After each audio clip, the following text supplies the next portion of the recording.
Tusen takk til Gunnar og programkomiteen for å gi oss muligheten til å snakke. Det setter vi veldig stor pris på. Jeg tenkte jeg skulle starte en presentasjon her med å snakke litt om dere. Det er veldig mange nå som går rundt og sier at vi står overfor en realfagskrise, blant annet Tekna og NITO. Og samtidig så går vi rundt og sier at romfartsindustrien den står overfor en enorm vekst, som betyr at vi kommer til å trenge veldig mange flinke folk fremover.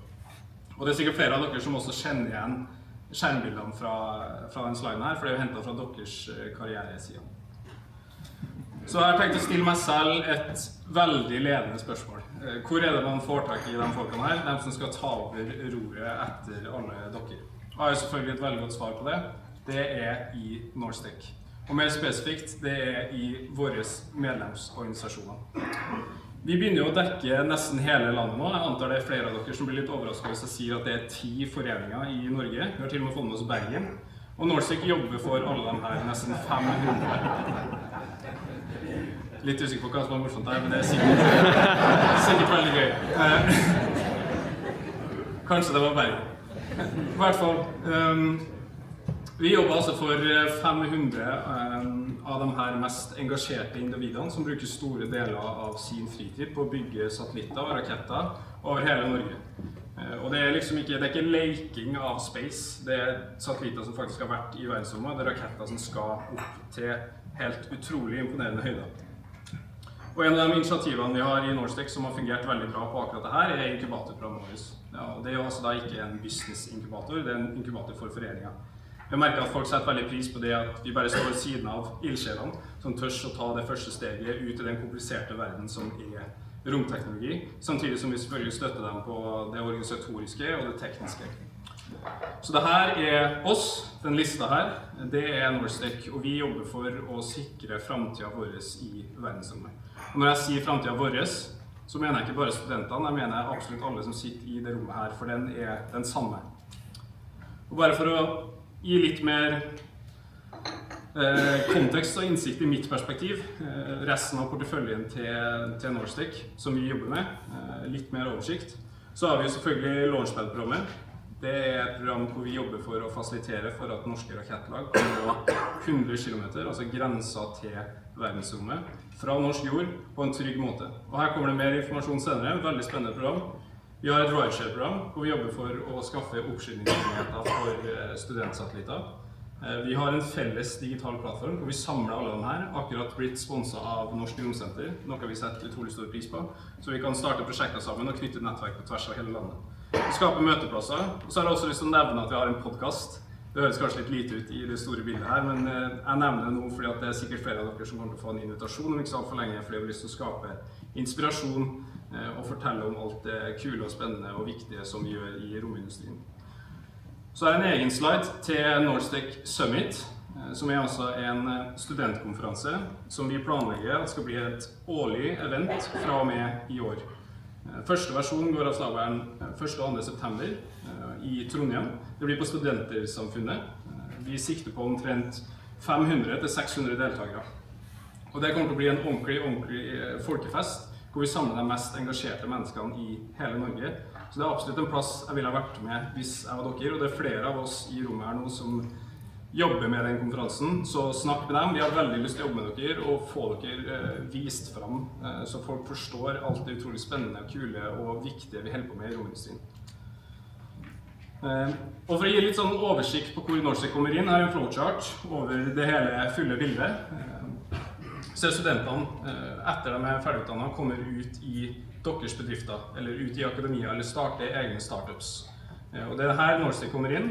Vi skal fasilitere for at det blir en best mulig prosess, og det er også her dere kommer inn, industrien. Og her trenger vi støtte. Dere snakker om at dere trenger mye mer folk, og det betyr at vi også trenger mye mer støtte. Det er mange av dere som sitter i salen her som også er veldig flinke på det, og dere ser viktigheten av det vi holder på med, og det setter vi kjempestor pris på, men vi kommer til å trenge mer. Og et enkelt element her er jo selvfølgelig penger. Vi trenger penger for å lage satellitter og raketter, men det er også mange andre måter å bidra på. Så bare sånn for å kvantifisere størrelsesforholdet litt, så kan vi se på hva det koster en bedrift å gjøre en feilansettelse. For en nyutdannet ingeniør så ligger det på omtrent 1 million norske kroner. Og det jo masse penger, men det veldig masse penger for en studentforening. Du kan bygge mye rakett og satellitt for 1 million norske kroner. Så det, hvis vi har lyst til å bli en liten nasjon med veldig store drømmer, til å bli en liten nasjon med global innflytelse, handlekraft og ressurser i ryggen, så vi nødt til å jobbe enda mer sammen. Og det litt sånn følelsen av at vi står på hver sin side av bordet, når vi egentlig har akkurat det samme problemet. Vi har også eierskap til problemet at vi nødt til å sikre fremtiden vår i verdensrommet. Og der har vi lyst til å stå mer sammen, i stedet for at vi må forhandle hele tiden på å løse dette problemet. Jeg tror ikke det en kontroversiell mening å si at fremtiden til norsk romfart, det handler i stor grad om folkene. Det jo selvfølgelig det faglige, den kompetansen som trengs, det kjempeviktig, og det hjelper også Norstic til med å gi relevant erfaring.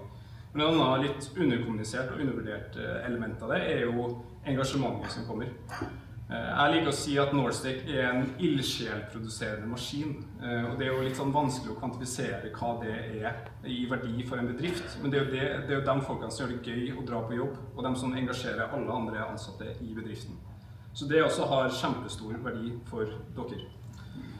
Så hvis det en ting jeg vil at dere skal sitte med etter den presentasjonen her, så det som kommer nå. Og for det første så vil jeg at dere skal ta vare på engasjementet som kommer ut, omfavne det med å åpne armer og spre det ut i hele organisasjonen. Det kommer dere til å få masse igjen for. Så vil jeg at dere setter dere ned med HR-avdelingen deres og utarbeider en strategi.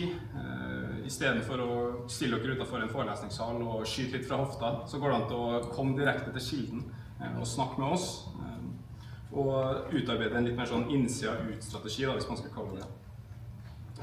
Og så vil jeg oppfordre absolutt alle her til å sette av plass i budsjettene. Og det jo veldig enkel ting å si, altså sette av plass til medlemsorganisasjonene våre. Og jeg vet at det ikke sikkert alle dere som sitter her nå som sitter på de pengene og styrer alt sammen, men jeg vet at det dere som sitter her som har innflytelse på de folkene som sitter med de pengene. Og da har dere et ansvar der. Og så har jeg lyst til å nevne at hvis dere har noen ideer for hvordan vi kan jobbe sammen, så har vi kjempelyst til å få til mer samarbeid. Vi synes det veldig gøy å jobbe med dere. Vi føler oss en del av dere. Vi har veldig mye eierskap til norsk romindustri. Og hvis dere kanskje litt sånn usikre på hvordan man kan bidra, så det også gjerne bruk oss der. Vi kan hjelpe dere med det. Vi for så vidt verdensledende i å forstå hva en norsk studentforening har lyst på innenfor romfart. Så gjerne ta kontakt der. Men for å sette et punktum på hele presentasjonen, så vil jeg bare si at det dere i det rommet her som sitter med makta, og det vi som står klar til å ta det ansvaret. Tusen takk for oppmerksomheten.